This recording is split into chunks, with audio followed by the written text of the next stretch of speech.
உயர்ந்தவர், உமக்கு மேல் ஒருவரும் இல்லையே. எல்லோருக்கும் மேலாக உயர்ந்தவர், உமக்கு மேல் ஒருவரும் இல்லையே. அல்லேலூயா, அல்லேலூயா, அல்லேலூயா, ஆமென். அல்லேலூயா, அல்லேலூயா, அல்லேலூயா, ஆமென். ஒருவரால் சிருஷ்டிக்கப்படாமலே தாமாக என்றென்றும் இருப்பவர், ஒருவரால் சிருஷ்டிக்கப்படாமலே தாமாக என்றென்றும் கர்த்தராகிய இயேசு கிறிஸ்து மூலமாக மட்டுமே நம்முடைய ரட்சிப்புக்காக பிதாவாகிய தேவனை ஏற்படுத்திய கிருபாதார பலி. இயேசுவே உலகத்தின் பாவத்தை சுமந்து தீர்க்கிற தேவ ஆட்டுக்குட்டி. இப்படி அபிஷேகம் பண்ணப்பட்ட ஒருவர் நம்முடைய பாவங்களுக்கு பலியாக செலுத்தப்படுவார் என்பதை காட்டுவதற்காகத்தான் பழைய ஏற்பாட்டில் லேவியராகம பலிகள், பத்தாவதுக்கு பஸ்கா ஆடு அடிக்கப்பட்டது எங்கே, எகிப்து தேசத்தில்.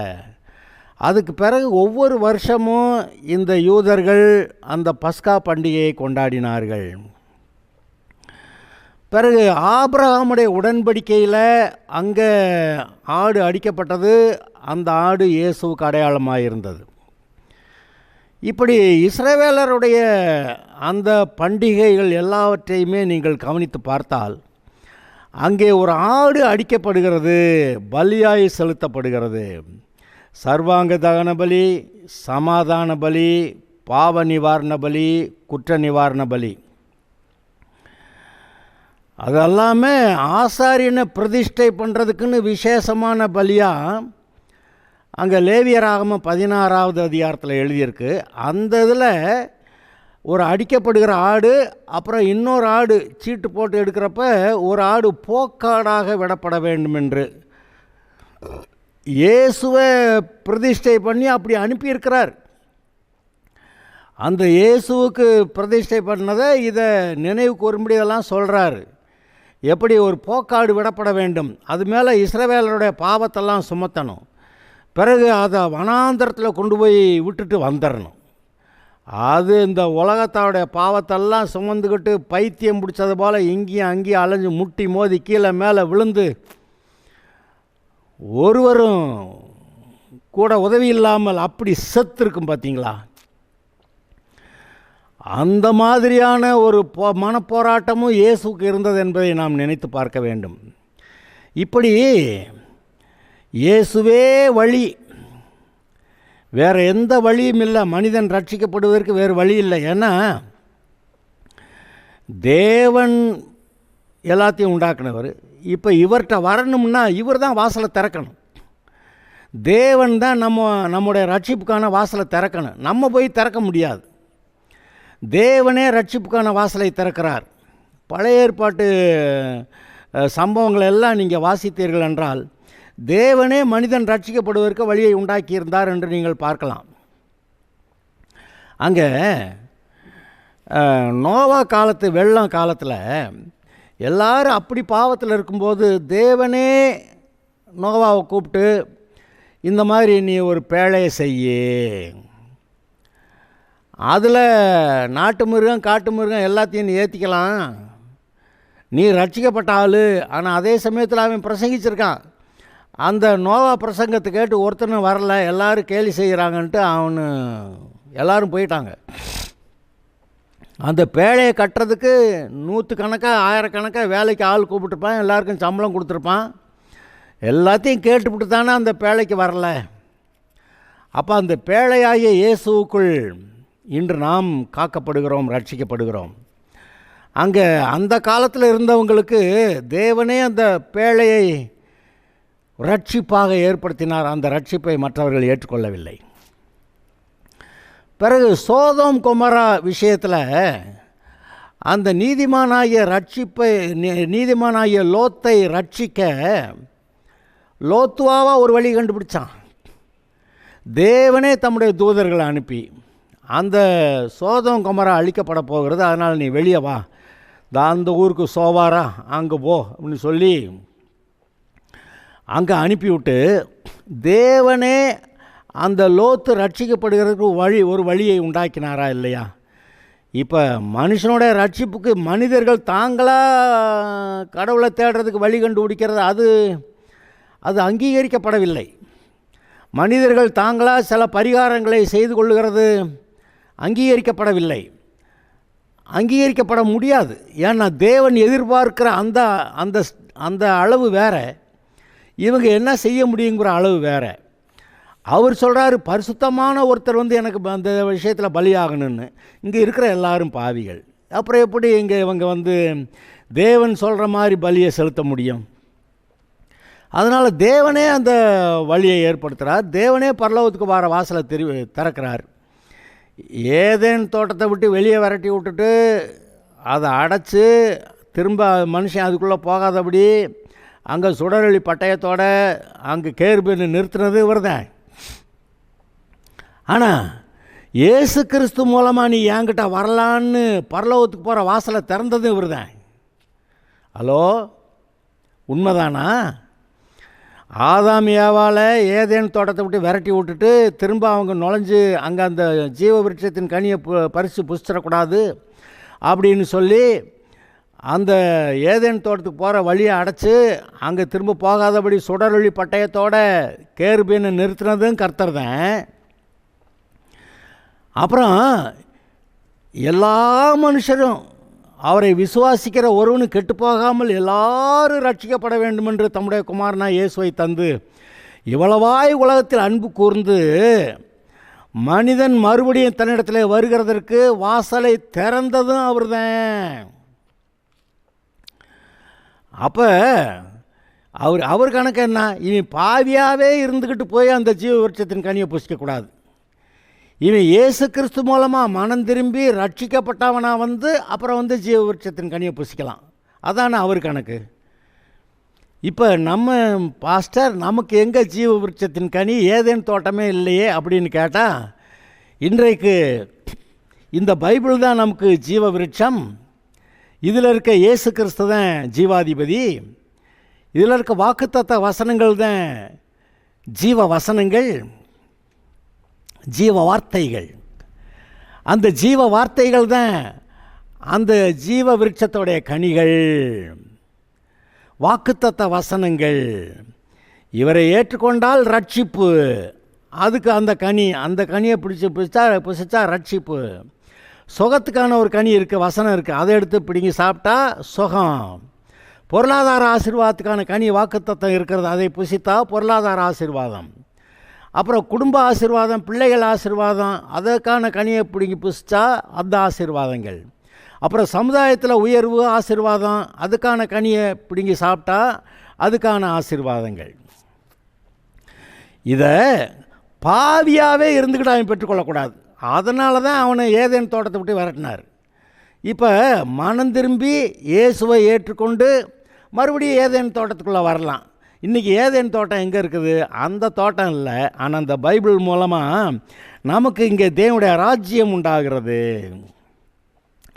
இந்த ஏதேன் தோட்டம் அந்த இந்த இயற்கையில் இருக்கிற ஏதேன் தோட்டம் இல்லை, ஆவிக்குரிய ஏதேன் தோட்டமாக இன்று நமக்குள்ளே அந்த ஏதேன் தோட்டம் வருகிறது. நமக்குள்ளே தேவனுடைய ராஜ்யம் வருகிறது. நமக்குள்ளே கர்த்தர் வாசமாக இருக்கிறார். நமக்குள்ளே இந்த ஜீவ வார்த்தை வருகிறது. அந்த ஜீவ வார்த்தை தான் வாக்கு தத்தங்கள். அந்த வாக்கு தத்தங்கள் தான் நமக்கு அந்த ஜீவ விருட்சத்தின் கனிகள். அப்படியானா நாம் ஒன்றும் இழந்து போகலை. அவருடைய கணக்குப்படி என்ன? இவன் பாவியாகவே இருந்துக்கிட்டு ஜீவ விருட்சத்தின் கனியை புசிக்கக்கூடாது. மனம் திரும்பி இயேசு கிறிஸ்து மூலமாக வந்துட்டா அங்கே அந்த இயற்கையில் இருந்த அந்த ஜீவ விருட்சம் இல்லை, நான் ஆவிக்குரிய ரீதியிலே ஜீவ விருட்சத்தை தருகிறேன் என்று இந்த வேத வாக்கியங்களிலே நமக்கு எல்லா வாக்கு தத்தங்களையும் கொடுத்துருக்கிறாரே. அப்படியானா நாம் அந்த ஏதேன் தோட்டத்தில் இருந்ததை காட்டிலும் அதிகமான ஒரு ஆசீர்வாதத்துக்குள்ளே நாம் இருக்கிறோம். ஒருவேளை சும்மா அப்படி வச்சுக்கிறலாம். அந்த ஏதேன் தோட்டம் இஸ்ரவேல் தேசத்தில் இருக்குன்னாக்க நம்ம எல்லோரும் இஸ்ரவேல் தேசத்துக்கு போக முடியுது. அங்கே போனால் தாங்க அந்த கனி பிடிங்கி புசிக்க முடியும்னா ரொம்ப கஷ்டம். ஆனால் அதெல்லாம் வேண்டாம். கர்த்தராகிய இயேசு கிறிஸ்துவை விசுவாசி, அவரை ஏற்றுக்கொண்டால் உடனே ஜீவன் வருகிறது. இயேசு சொல்லுகிறார், நான் அவைகளுக்கு ஜீவன் உண்டாயிருக்கவும் அந்த ஜீவன் பரிபூரணப்படவும் வந்தேன் என்று சொல்லுகிறார். ஆஹா, இஸ்ரவேல் தேசத்துக்கும் போக வேண்டாம். ஏன்னா இங்கே ஆக்சுவலாக ஏதேன் தோட்டம் எங்கே இருக்குன்னே தெரியாது. அது எங்கே இருந்தாலும் அப்படி ஒரு வேளை இருக்குதுன்னா நமக்கு போக முடியாது. நோவா பேழை எங்கேயோ கண்டுபிடிச்சாங்களாம். அதெல்லாம் போய் யார் போய் பார்க்குறது? அது பனி நிறைந்த ஒரு இடத்துல இருக்குதான். அது போய் ஒருத்தரும் பார்த்து சிலர் போய் பார்த்ததாக சொல்கிறாங்க.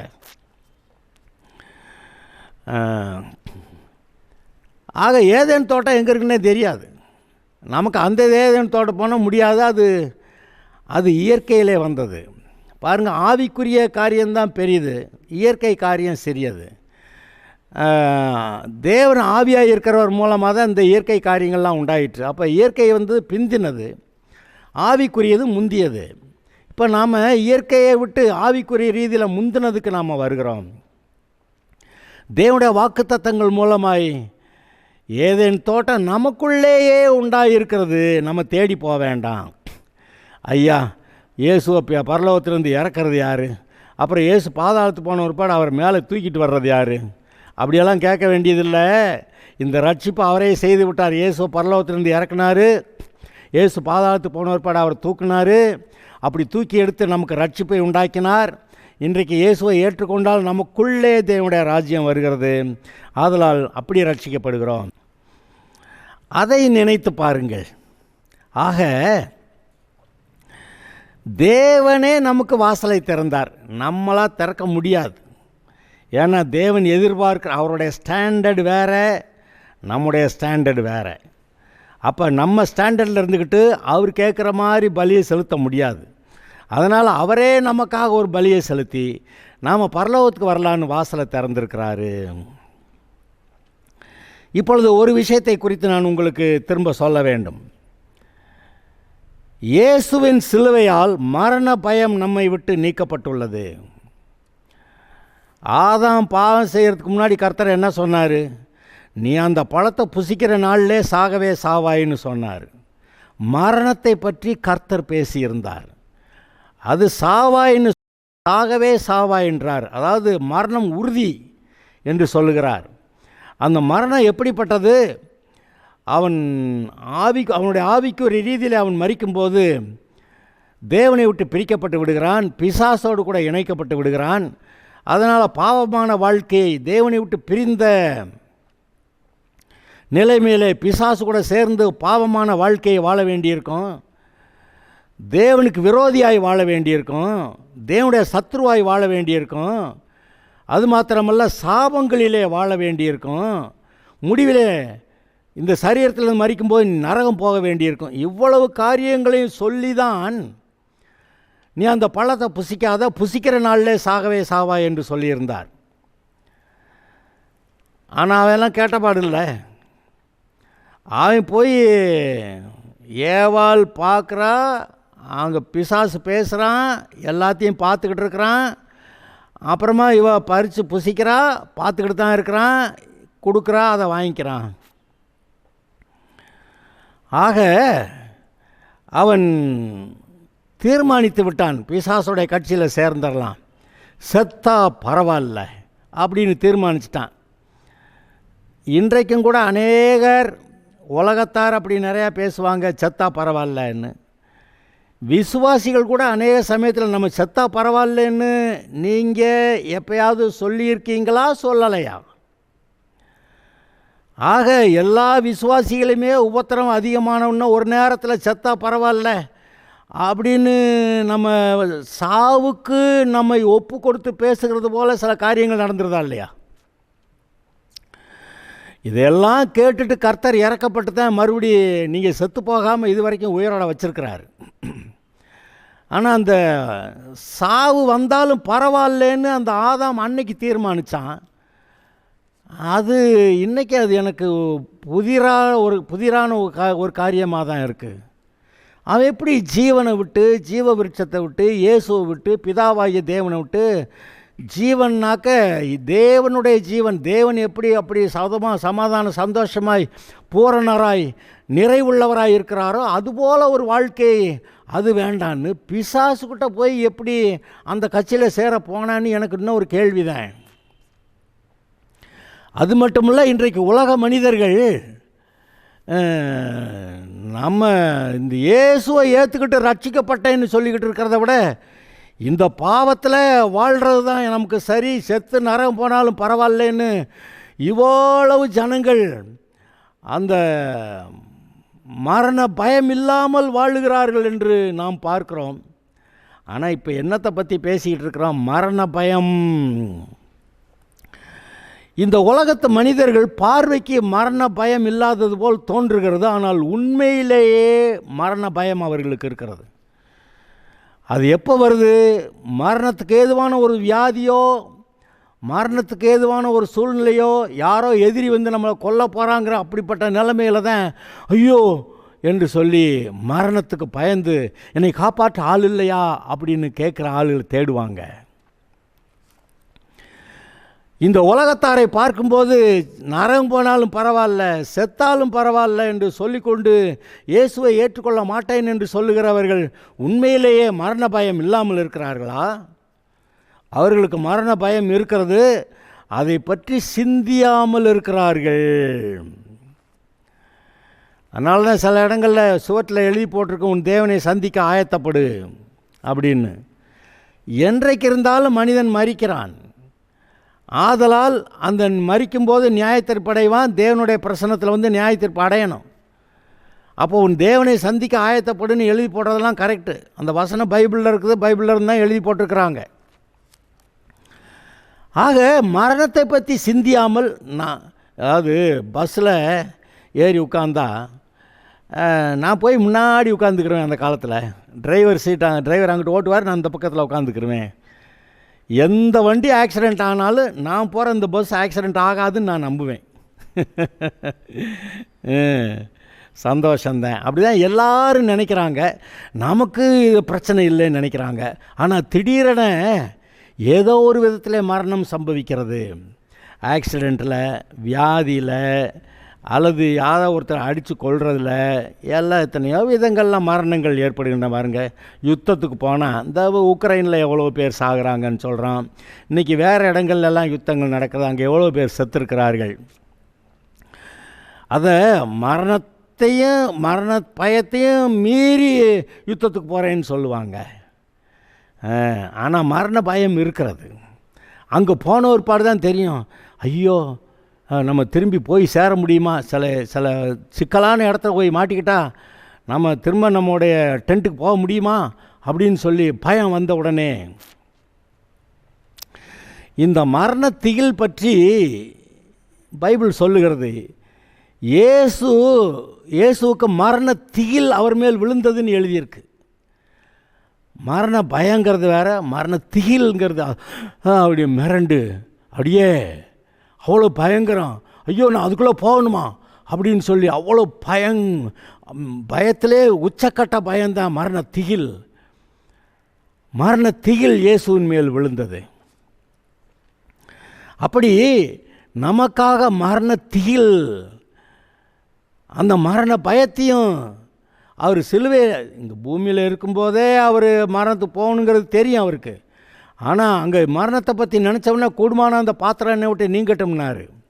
அது மட்டுமல்ல, அந்த சிலுவைக்கு போகும்போது அவர் பலத்த சத்தத்தோடு கண்ணீரோடு கர்த்தரை நோக்கி கூப்பிட்டு, தன்னை ரட்சிக்க வல்லமுள்ளவரை நோக்கி கூப்பிட்டு அவர் ஜெபித்தார் என்று எழுதியிருக்கிறது. ஏன்னா மரண பயம். ஏலி ஏலி லாமா சபக்தானி என்று சொல்லி இயேசு அந்த சத்தமிட்டு கூப்பிட்டார், என் தேவனே என் தேவனே ஏன் என்னை கைவிட்டீர். ஒரு நாள் கைவிடாத தேவன் இயேசுவை கைவிட்டார். ஏன்னா நீங்களும் நானும் கைவிடப்படணும். அவர் கைவிடப்பட்டு எதற்கு கைவிடப்பட்டார்? இன்றைக்கி நாம் ஏதோ சாப்பாடு இல்லை அந்த நிலைமையில் கைவிடப்பட்டதாக நம்ம சொல்லிக்கிட்டு இருக்கிறோம். ஆனால் அவர் அவர் கைவிடப்பட்டாருங்கிற அந்த நிலைமையில் இனி அவரை மரணத்திலிருந்து காப்பாற்ற யாராலையும் முடியாது.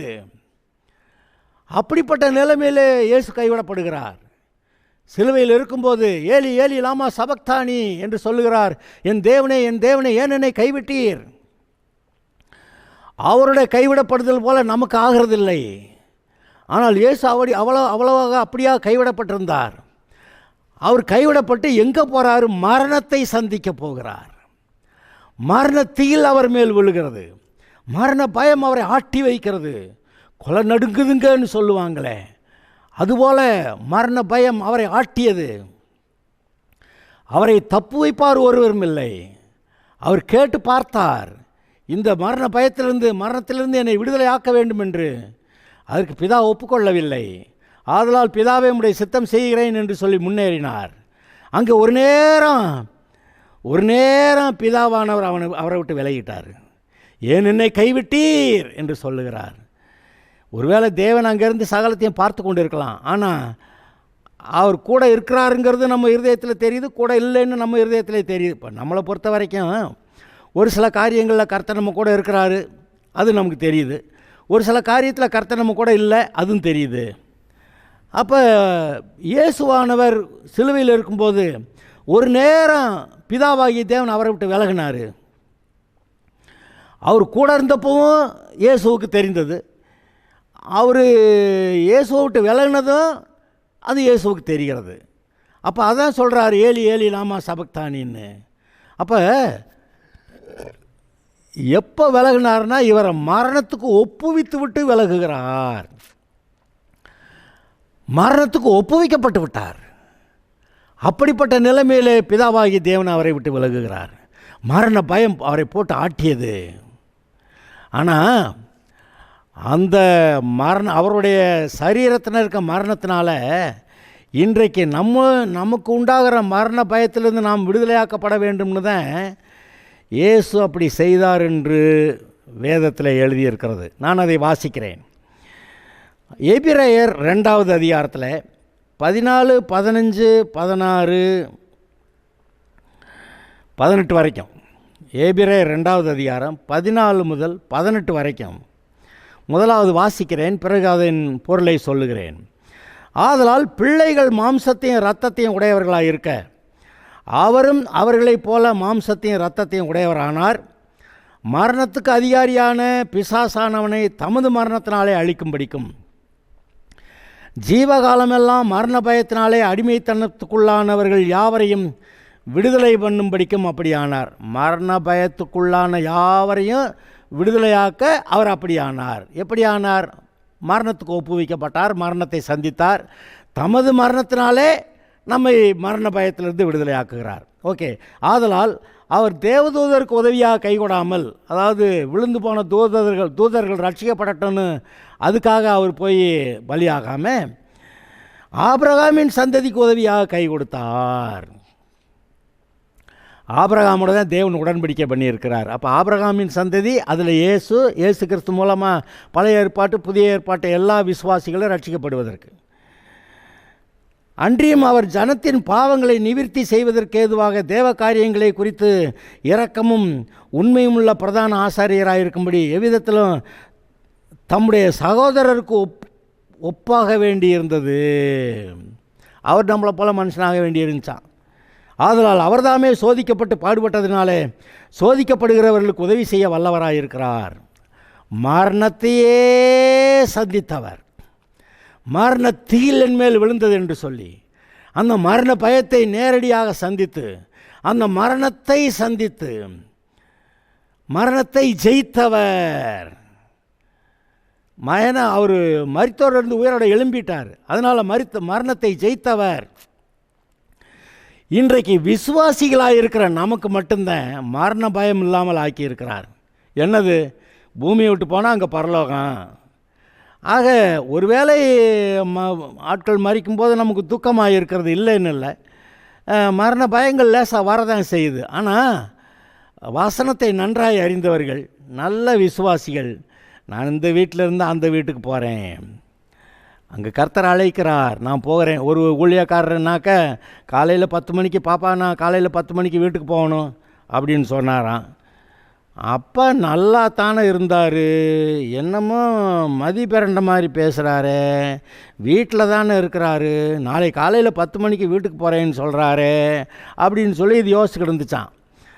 இவர் காலையில் எழுந்திரிச்சு எல்லாம் வேலையெல்லாம் முடித்து நல்லா நீட்டாக ட்ரெஸ் பண்ணி, ஜம்முன்னு ட்ரெஸ் பண்ணி, காலையில் ஏதாவது கொடுத்த சாப்பாடெல்லாம் சாப்பிட்டுட்டு ஜம்முன்னு கர்த்தாவே ஸ்தோத்திரன்ட்டு போய் ஈசி சேரில் படுத்தா.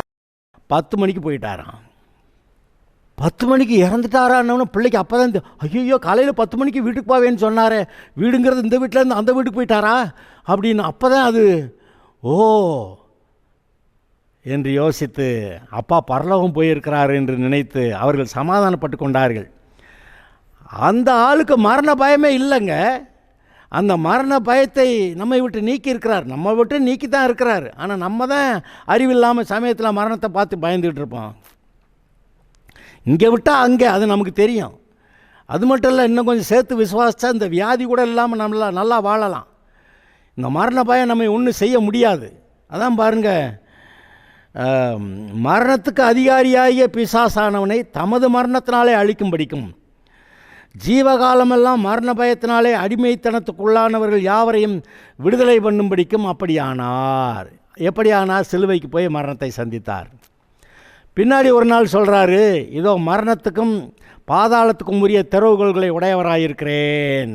எங்கே? வெளிப்படுத்தின விசேஷம் முதல் அதிகாரத்தில் வருது.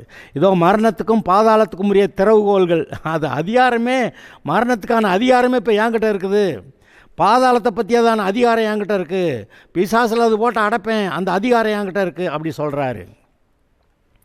மரணத்துக்கான அதிகாரம் இன்றைக்கி நான் சொன்னாதான் மரணம். அதை எப்படி யாரும் மறிக்க முடியும்? மரணத்துக்கான அதிகாரம் என்கிட்ட இருக்குது. நான் ஜனங்களுக்கு ஜீவன் உண்டாயிருக்கவும் அந்த ஜீவன் பரிபூரணப்படவும் வந்தேன் அப்படின்றாரு. அப்போ இயேசு கிறிஸ்து ஒருத்தனை சாகட்டும்னு சொல்ல மாட்டார்.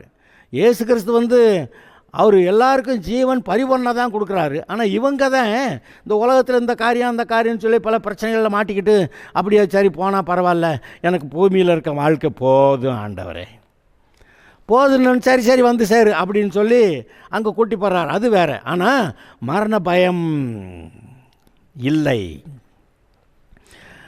அவர் சொல்லுகிறது போல் அந்த மரண திகில், மரண பயம் இல்லை. இன்றைக்கு நிறைய பேர் மரித்து நரகம் போகிறோம்னு நினைக்காம இந்த வீட்டில் பூமியில் நல்ல வீடு கட்டி நல்லா சோஃபா வாங்கி போட்டு படுத்து தூங்கணும்னு நினைக்கிறாங்க. இங்கே தூங்கலாம் கொஞ்ச நாள் தான், ஆனால் தேவனை சந்திக்கணும், அப்புறமேல் ரட்சிக்கப்படலைன்னு நரகம் போகணும்ல. ஏதோ இங்கே நம்ம பரலோகம் மாதிரி இங்கே வாழ்கிறாங்களாம். அது முடியாது. தேவனை சந்திக்கப்பட வேண்டும், அங்கே நியாயத்தீர்ப்படைய வேண்டும். ஆதலால் பாருங்கள், நாம் அந்த மரணத்தை நீக்கின, அந்த மரண பயத்தை நீக்கின அந்த இயேசுவை ஏற்றுக்கொண்டு நாம் பரலோகம் போகிறதுனால சந்தோஷமாய் பூமி விட்டு போகிற அப்படிப்பட்ட காலகட்டத்தை கர்த்தர் நமக்கு உண்டாக்கி இருக்கிறாரே, அதை நினைத்து பார்த்து நாம் கர்த்தருக்கு நன்றி சொல்லி நாம் வாழ வேண்டும். மரண பயத்தை நம்மை விட்டு நீக்கி இருக்கிறார். உண்மையான எல்லா விசுவாசிகளுக்கும் அது எந்த வயதில் பரலோகத்துக்கு எடுத்துக்கொள்ளப்பட்டாலும் அது பரலோகம் போயிருக்குது அப்படிங்கிறது நமக்கு ஒரு பெரிய சமாதானம். பார்த்தீங்களா, எந்த ஒரு வீட்டிலும் ஒருத்தர் மரித்து பரலோகம் போயிருக்கிறாருன்னா ஒரு 4 நாளைக்கு வருத்தமாக இருப்பாங்க, அப்புறமேல் சமாதானம் வந்துடும்.